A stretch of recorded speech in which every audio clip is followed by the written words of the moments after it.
رب العالمين والصلاة والسلام على سيد الأنبياء والمرسلين وعلى آله وأصحابه أجمعين. أما بعد فأعوذ بالله من الشيطان الرجيم. بسم الله الرحمن الرحيم. إن الله يحب التوابين ويحب المتطهرين. صدق الله العظيم. سامعین و حضرات، آج ہمارا درس قرآن طہارت اور پاکیزگی بہت عام درس ہے. توجہ سے سماعت فرمائیں. احباب، طہارت اور پاکیزگی کی اسلام میں بہت زیادہ اہمیت ہے. اسلام چاہتا ہے کہ ہمارا ظاہر اور ہمارا باطن دونوں ہی پاک ہو. اللہ سبحانہ و تعالیٰ نے انسانی جسم کو تندرست اور صحت مند چاک و چوبند رہنے کے لیے 24 گھنٹوں میں 5 دفعہ طہارت کو لازم قرار دیا ہے. 5 نمازوں میں طہارت کو ضروری قرار دیا ہے. نمازوں کے علاوہ بھی پاک صاف رہنا شریعت کا تقاضا ہے. ارشاد باری تعالیٰ جیسے کہ آپ کے سامنے تلاوت فرمایا، ان اللہ یحب التوابین ویحب المتطہرین. بے شک اللہ خوب توبہ کرنے والوں کو پسند فرماتا ہے اور خوب صاف ستھرے رہنے والے لوگوں کو پسند فرماتا ہے. طہارت اور پاکیزگی اللہ تبارک و تعالیٰ اور رسول اللہ صلی اللہ علیہ وآلہ وسلم کے نزدیک بہت پسندیدہ اور محبوب عمل ہے. حدیث پاک کے اندر طہارت اور پاکیزگی کو نصف ایمان قرار دیا گیا ہے. نبی رحمت صلی اللہ علیہ وآلہ وسلم نے ارشاد فرمایا، الطہور شطر الایمان، کہ طہارت ایمان کا نصف حصہ ہے. طہارت نجاست کی ضد ہے. اسلام نے جس طرح طہارت کو اپنانے کی ترغیب دی ہے، اسی طرح نجاست سے بچنے کی بھی تلقین کی ہے، اور فرمایا کہ قبر میں سب سے پہلے اس کے بارے میں پوچھا جائے گا. نبی کریم صلی اللہ علیہ وآلہ وسلم نے ارشاد فرمایا، اتقوا البول فإنه أول ما يحاسب به العبد في القبر أو كما قال. فرمایا پیشاب کے چھینٹوں سے بچو کہ بے شک قبر میں بندے سے سب سے پہلے اس کے بارے میں پوچھا جائے گا. اسلام پاکیزہ مذہب ہے اور اس نے طہارت اور پاکیزگی کو بہت زیادہ لازم قرار دیا ہے. طہارت اسلام کی بنیاد ہے. اسلام کو اگر کسی ایک لفظ میں بیان کرنا چاہے تو وہ طہارت ہے. رسول اللہ صلی اللہ علیہ وسلم کی بعثت کے بعد جو پہلے احکام ملے، جن کا مقصد اگلے مشن کی تیاری اور اس کے لیے مضبوط بنیادیں فراہم کرنا تھا، ان میں طہارت بھی تھی. ابتدا میں نازل ہونے والی آیات یہ ہے، یا ایھا المدثر قم فانذر وربک فکبر وثیابک فطہر. اے کمبل میں لپیٹنے والے، اٹھ کھڑا ہو، بس ڈرا لوگوں کو اور اپنے رب کی بڑائی بیان کر، اور اپنے کپڑوں کو پاک رکھو اور پلیتی کو چھوڑ دو. جب کپڑے پاک رکھنا ضروری ہے تو جسم کو پاک رکھنا بدرجہ اولیٰ ضروری ہے. قرآن و سنت اور اجماع امت سے ثابت ہے کہ نماز کے لیے جسم لباس کا پاک ہونا فرض ہے. نماز کا ارادہ کرے تو سب سے پہلے وضو کرے اور دل کو برے خیالات سے پاک کرے، پھر نماز پڑھے، جیسا کہ ارشاد باری تعالیٰ ہے، یا ایھا الذین آمنوا اذا قمتم الی الصلاۃ فاغسلوا وجوہکم وایدیکم الی المرافق وامسحوا برؤوسکم وارجلکم الی الکعبین. اے ایمان والو، جب تم نماز کی طرف کھڑے ہو تو اپنے چہروں کو، اپنے ہاتھوں کو کونیوں تک دھو دو اور اپنے سروں کا مسح کرو اور اپنے پاؤں کو ٹخنوں سمیت دھو دو. حدیث پاک میں ہے کہ طہارت کے بغیر نماز قبول نہیں ہے. نبی کریم صلی اللہ علیہ وسلم نے ارشاد فرمایا لا تقبل صلاۃ بغیر طہور او کما قال، فرمایا کہ بغیر طہارت کے نماز قبول نہیں ہوتی۔ اللہ سبحانہ و تعالیٰ نے یہ بھی حکم ارشاد فرمایا کہ وہ جگہ بھی پاک ہو جہاں نماز پڑھی جائے، جیسا کہ ارشاد باری تعالیٰ ہے وَعَهِدْنَا إِلَىٰ إِبْرَاهِيمَ وَإِسْمَاعِيلَ أَن طَهِّرَ بَيْتِيَ لِلطَّائِفِينَ وَالْعَاكِفِينَ وَرُكَّعِ السُّجُودِ، اور ہم نے ابراہیم و اسماعیل کو تاکید فرمائی کہ ہم میرا گھر طواف کرنے والوں، اعتکاف کرنے والوں اور رکوع اور سجود کرنے والوں کے لیے خوب پاک اور صاف ستھرا رکھو۔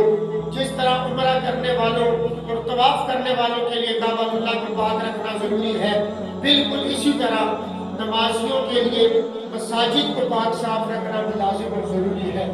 مختصر یہ کہ اسلام طہارت کو پسند کرتا ہے، پاک صاف رہنے کی ترغیب دیتا ہے، اور طہارت بھی ہر طرح کی، بدن کی طہارت، لباس کی طہارت، ماحول و معاشرے کی طہارت، ظاہر اور باطن کی طہارت، افکار و کردار کی طہارت۔ طہارت کے اندر جو سب سے پہلا اور بنیادی مسئلہ ہے وہ قضاء حاجت ہے، کہ جب انسان طہارت کا ارادہ کرتا ہے تو قضاء حاجت کے لیے جاتا ہے، واش روم یوز کرتا ہے، ٹوائلٹ میں جاتا ہے۔ تو اسلام کا حسن یہ ہے کہ ہر چھوٹے بڑے مسئلے میں ہماری رہنمائی فرماتا ہے۔ بعض معاملات جن کا تعلق مذہب سے نہیں بلکہ فطرت سے ہے، اسلام ان میں بھی ہماری رہنمائی کرتا ہے، اور اگر وہ فطری ضرورت ہم اسلام کے بتائے ہوئے طریقے پر پوری کریں تو اس میں ہمارے لیے بے پناہ بے شک فوائد ہیں۔ قضاء حاجت کو ہی لے لیں، یہ ہر انسان کی ضرورت ہے، چاہے وہ کافر ہو یا مسلمان، عورت ہو یا مرد، مگر کافر میں کسی اصول اور ضابطے کی پابندی نہیں، اور مسلمانوں کو نبی رحمت صلی اللہ علیہ وآلہ وسلم نے قضاء حاجت کے بھی کچھ آداب اور طور طریقے بتلائے ہیں جن پر عمل کر کے مسلمان بہت ساری دنیوی اور اخروی فوائد سمیٹ سکتا ہے۔ سب سے پہلی بات یہ ہے کہ جو ہی قضاء حاجت یعنی ٹوائلٹ جانے کی ضرورت محسوس ہو تو فوراً ٹوائلٹ جا کر ضرورت کو پورا کریں۔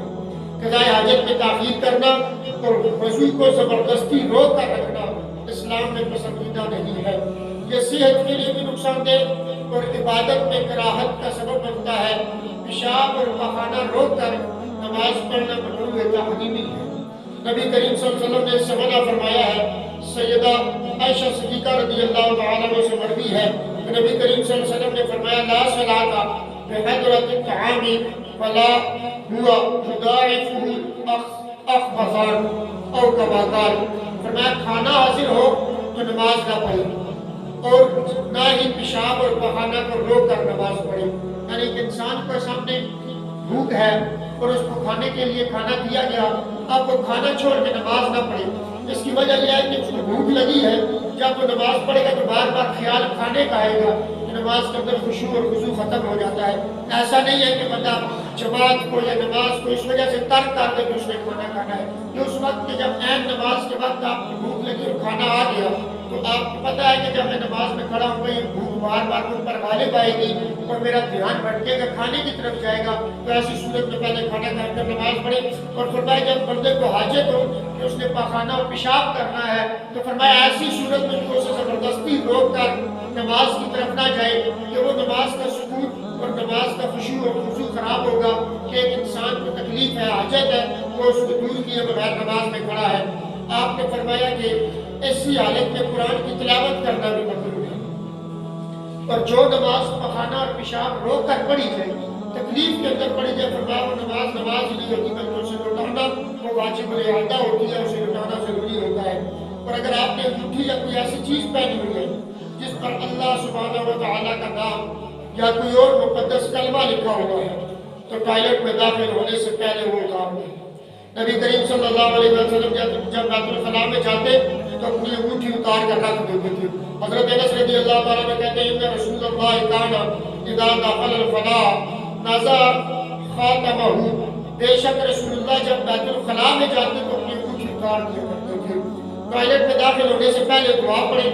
حضرت انس رضی اللہ تعالیٰ عنہ کہتے ہیں کہ نبی رحمت للعالمین جب بیت الخلاء میں جاتے تو یہ دعا پڑھتے اللہم انی اعوذ بک من الخبث والخبائث، اے اللہ میں ناپاک جنوں اور ناپاک جنیوں سے تیری پناہ مانگتا ہوں۔ اسلام کا ایک عام اصول ہے کہ جب کسی ناپسندیدہ جگہ پر جائیں تو وہاں بایاں پاؤں پہلے اندر رکھیں، اور جب باہر نکلیں تو دایاں پاؤں پہلے باہر رکھیں۔ کسی بھی جگہ پر آپ کسی ایسی جگہ جا رہے جو آپ کو ناپسند ہے، جو فتنوں کا باعث ہے، جو گندگی کی جگہ، لیکن جانا مجبوری ہے، ضروری ہے، جیسے ٹوائلٹ ہے، کچرے کا ڈھیر ہے اور ایسی جگہ ہے، وہاں پر جب جائیں تو اسلام کا قانون اور ضابطہ یہ ہے کہ جاتے ہوئے پہلے بایاں پاؤں اندر رکھیں، پھر اس کے بعد دایاں قدم رکھیں، اور وہاں سے باہر نکلتے وقت پہلے دایاں پاؤں اندر رکھیں اور پھر بعد میں بایاں رکھیں۔ اور اس کا الٹ ان جگہوں کے لیے بھی جو جگہ پسندیدہ ہے،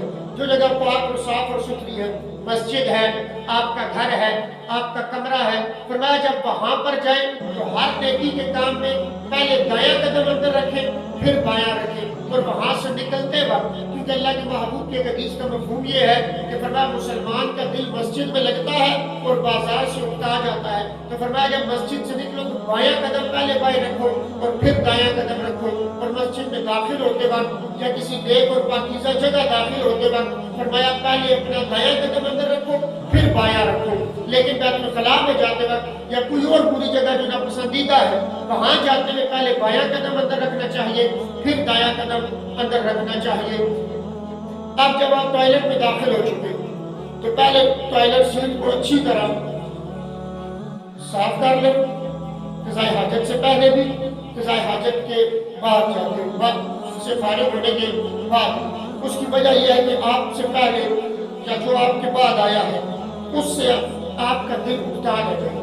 اسلام ہے نا تربیت کرتا ہے کہ آپ گندگی کا سبب بنے، گندگی پھیلا کے باہر آگے، پیچھے آنے والا جب گندگی دیکھے گا تو وہ گندگی کو برا بھلا نہیں کہے گا، وہ گندگی یہ انسان کی فطرت ہے کہ یہاں پر برائی کو نہیں، برائی کرنے والے کو برا بھلا کہا جاتا ہے، تو اس کے دل میں آپ کے بارے میں میل آئے گی، اس کے دل آپ سے اکتا جائے گا، پھر جائے گا۔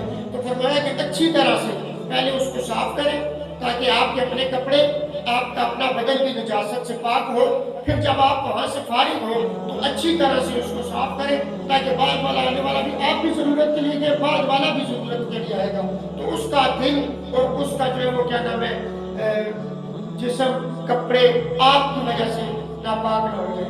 قضائے حاجت کرتے ہوئے قبلہ کی طرف منہ یا پیٹھ کر کے نہیں بیٹھنا چاہیے، اسی لیے علماء کرام فرماتے ہیں کہ جب بھی آپ واش روم گھر میں بنائیں یا کہیں پہ بھی بنائیں، پہلے تو یہ ہوا کرتا تھا نا کہ کھلی زمینوں میں اور فصلوں میں اور دیہاتوں میں ابھی باہر چلے جاتے ہیں لوگ، تو یہ آداب تو وہاں کے لیے کہ قبلہ کی طرف منہ ہو ہو، لیکن اب جہاں پر ٹوائلٹ بن گیا ہے تو اب جو ٹوائلٹ بن گیا اسے تو ساری زندگی یوز کرنا ہے، توڑا تو نہیں جا سکتا، تو فرماتے ہیں کہ بنانے سے پہلے اس چیز کا خیال رکھ دیا جائے کہ وہ جو ہے نا مشرق اور مغرب دونوں کی طرف اس کا منہ اور پیٹھ نہ ہو، بلکہ شمالن جنوبن ہو، تاکہ آپ پھر اس کے بعد جب بھی جہاں بھی استعمال کریں تو آپ کی پیٹھ یا آپ کا منہ قبلہ کی طرف نہ ہو، کہ ایسا کرنا مکروہ ہے، تحریمی ہے۔ نبی کریم صلی اللہ علیہ وسلم نے اس سے منع فرمایا۔ حضرت ابو ایوب انصاری رضی اللہ تعالیٰ نے بیان کرتے ہیں، فرماتے ہیں کہ رسول اللہ صلی اللہ علیہ وسلم نے ارشاد فرمایا کہ جب تم میں سے کوئی پیشاب کرنے لگے تو مفہوم یہ ہے کہ قبلہ کی طرف منہ یا پیٹھ نہ کرے بلکہ مشرق یا مغرب کی طرف منہ کرے۔ مدینہ شریف میں قبلہ چونکہ جنوب کی طرف ہے اس لیے فرمایا کہ مشرق اور مغرب کی طرف منہ کرے، کیونکہ وہاں پر جو ہے وہ قبلہ جنوب کی طرف آتا ہے، لیکن ہمارے پاکستان میں مشرق اور مغرب کی طرف نہیں بلکہ شمال یا جنوب پر منہ کر کے بنایا جائے۔ قضائے حاجت ہمیشہ بیٹھ کر کریں، کھڑے ہو کر پیشاب کرنا، بالخصوص نوجوان لڑکے اور جو پینٹ شرٹ استعمال کرتے ہیں وہ لوگ کھڑے ہو کر پیشاب اور پاخانہ کرنا مکروہ ہے۔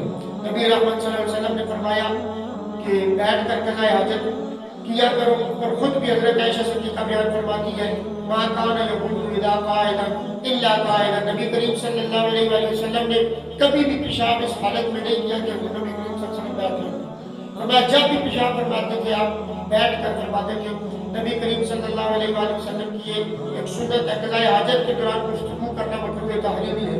نبی کریم صلی اللہ علیہ وسلم نے فرمایا جو لوگ قضائے حاجت کے دوران باتیں کرتے ہیں اللہ ان سے ناراض ہو جاتا ہے۔ حضرت ابو سعید رضی اللہ تعالیٰ عنہ بیان کرتے ہیں میں نے نبی کریم صلی اللہ علیہ وسلم کو سنا آپ فرماتے تھے، جس کا مفہوم یہ ہے کہ جو دو آدمی قضائے حاجت کے لیے نکلے، شرمگاہیں کھولے اور آپس میں گفتگو کرتے رہے تو اللہ تعالیٰ ان سے ناراض ہوتا ہے۔